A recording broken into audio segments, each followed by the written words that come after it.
Hello dear student, how are you? Today we are going to discuss about the disaster. We all know what is disaster and their types. So आज हम बात करते हैं आपदाएं क्या होती हैं, आपदाएं कितने प्रकार की होती हैं। आज हम जानते हैं आपदा क्या होती है। आपदा को एक सही मायने में एक तरीके से परिभाषित कर सकते हैं। आपदा एक प्रकार से विपदा होती है जो बहुत ही कम समय में बहुत ज़्यादा नुकसान होता है, बहुत ज़्यादा जान माल की हानि होती है। आपदाएँ मुख्य रूप से 2 भागों में वर्गीकृत किया गया है। नंबर 1 प्राकृतिक आपदाएँ, नंबर 2 मानवकृत आपदाएँ। तो सबसे पहले हम प्राकृतिक आपदाएँ को समझते हैं। तो प्राकृतिक आपदाएँ वे आपदाएँ होती हैं जो प्रकृति के द्वारा घटित होती हैं, यानी कि मानव का हस्तक्षेप बहुत सीमित दायरे में होता है। उन घटनाओं को हम प्राकृतिक आपदा कहते हैं। प्राकृतिक आपदाएँ बहुत सारी आपदाएँ होती हैं। पहली आपदा ये होती है कि बाढ़। बाढ़ एक प्राकृतिक आपदा है जो प्रकृति के द्वारा घटित होती है।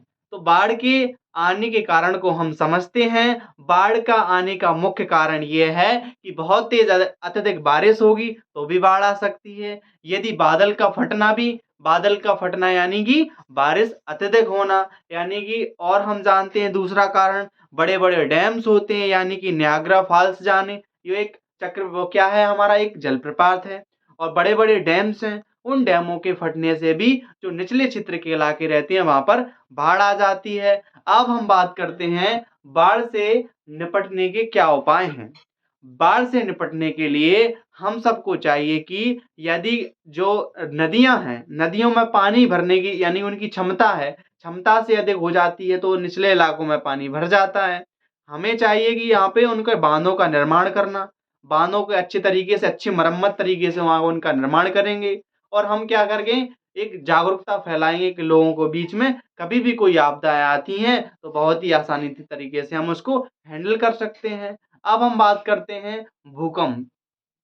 तो सबसे पहले हम बात करेंगे भूकंप की उत्पत्ति कैसे होती है।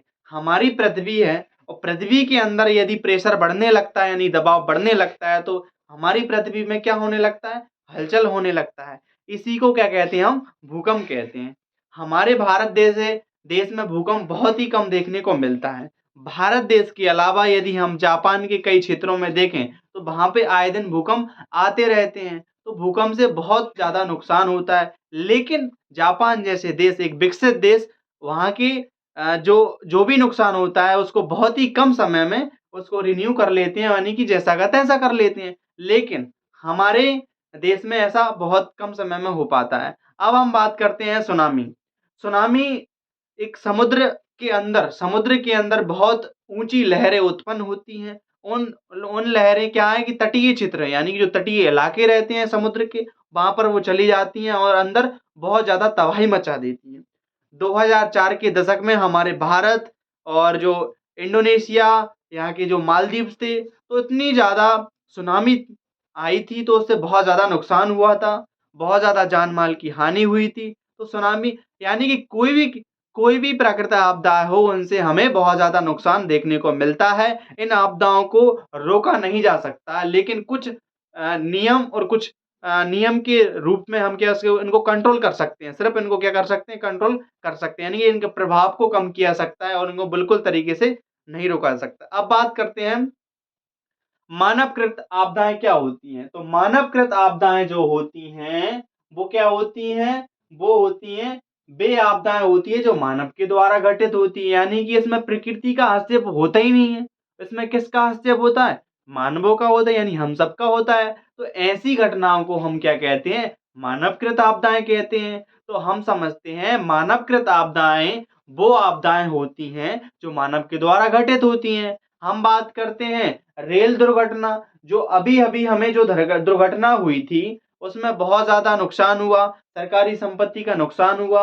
उससे क्या हुआ, बहुत ज़्यादा लोगों की जान-माल का नुकसान हुआ, निर्दोष लोग उसमें मारे गए। तो उसमें कहीं न कहीं किसकी गलती थी? या सरकार की, सिस्टम की गलती थी, या कुछ लोग वहाँ पे जो अधिकारी बैठे थे उनकी गलती थी? इससे क्या हुआ, बहुत ज़्यादा वहाँ पे नुकसान हुआ।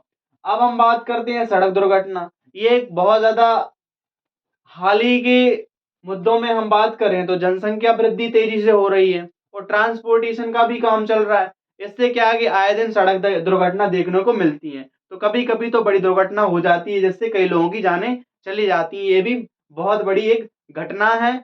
इसको यातायात के कड़े कानून कर कर और अच्छे वाहनों का प्रयोग करके ही हम इसको रोक सकते हैं। अब बात करें परमाणु बम, एक बहुत ही विशाल एक बम होते हैं जो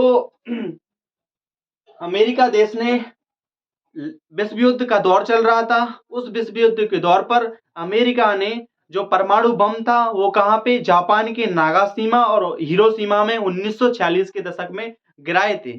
उसके परिणाम स्वरूप आज भी वहाँ की जनसंख्या की जो आज आधी से ज्यादा आबादी है वो कैसी है, विकलांगता पूर्ण हो चुकी है। जो अभी जो न्यू जनरेशन होती जा रही है उनके शरीर के अंगों का भी विकास सही तरीके से नहीं हो पा रहा है। तो कहीं ना कहीं उस देश को आज की वहाँ की जो लड़ाई हुई थी उस परमाणु बम की वजह से उस देश को ही नहीं बल्कि आसपास के सारे देशों को इस समस्या का सामना करना पड़ रहा है। तो अब हम बात करते हैं एक तरीके से महामारी।